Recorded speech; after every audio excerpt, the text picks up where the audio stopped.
Hai Sobat Literasi, perkenalkan saya Harid Al-Hazik, kelas 9 di SMP IT Insen Cendekia Payakumbuh.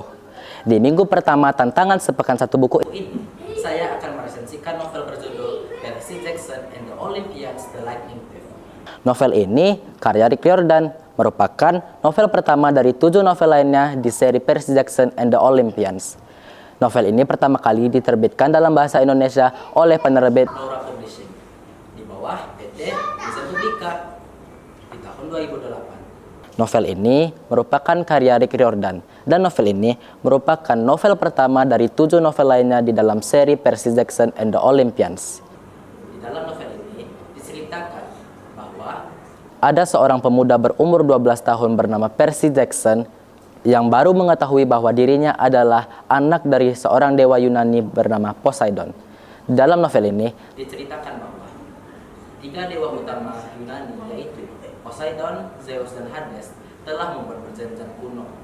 Mereka tidak akan memiliki lagi anak dengan manusia atau yang sering disebut sebagai demigod, karena anak-anak hasil perkawinan antara dewa dan manusia memiliki kekuatan yang sangat luar biasa. Contohnya Percy, ia memiliki kekuatan dapat bernapas di dalam air serta mengendalikan seluruh air di dunia. Kelahiran Percy di sini memicu konflik antara Poseidon dengan Zeus, karena kelahiran Percy terjadi tak lama setelah petir milik Zeus atau yang sering disebut senjata utama milik Zeus hilang. Hal itu memicu konflik antara 2 dewa yang berstatus kakak adik ini, yaitu Poseidon dan Zeus. Zeus tetap kekeh menuduh Percy sebagai pencurinya, dan Poseidon membela anaknya dan mengatakan bahwa anaknya tidaklah mencuri tombak petir miliknya. Karena Percy takut perselisihan antar dewa ini akan menjadi perang para dewa, Percy pun berniat mengembalikan tombak-tombak milik Zeus itu dengan mencarinya di seluruh penjuru Amerika.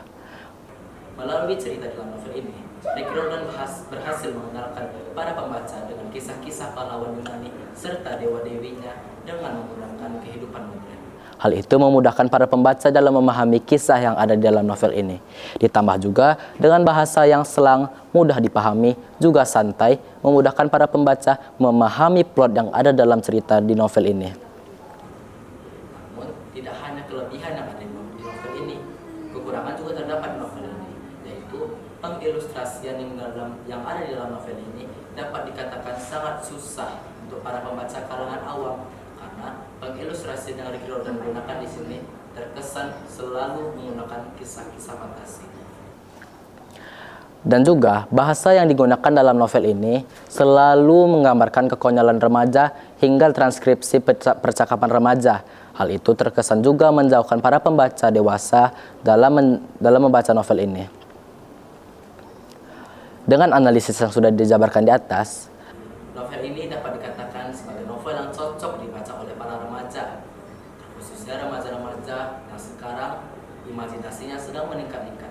Karena di dalam novel ini Rick Riordan memberikan imajinasi dengan campuran dunia modern hingga dunia Yunani. Dan juga novel sejalan dengan penghargaan yang didapatkan oleh novel ini pada tahun 2006, penghargaan yang diberikan dengan dipilih oleh para remaja sendiri.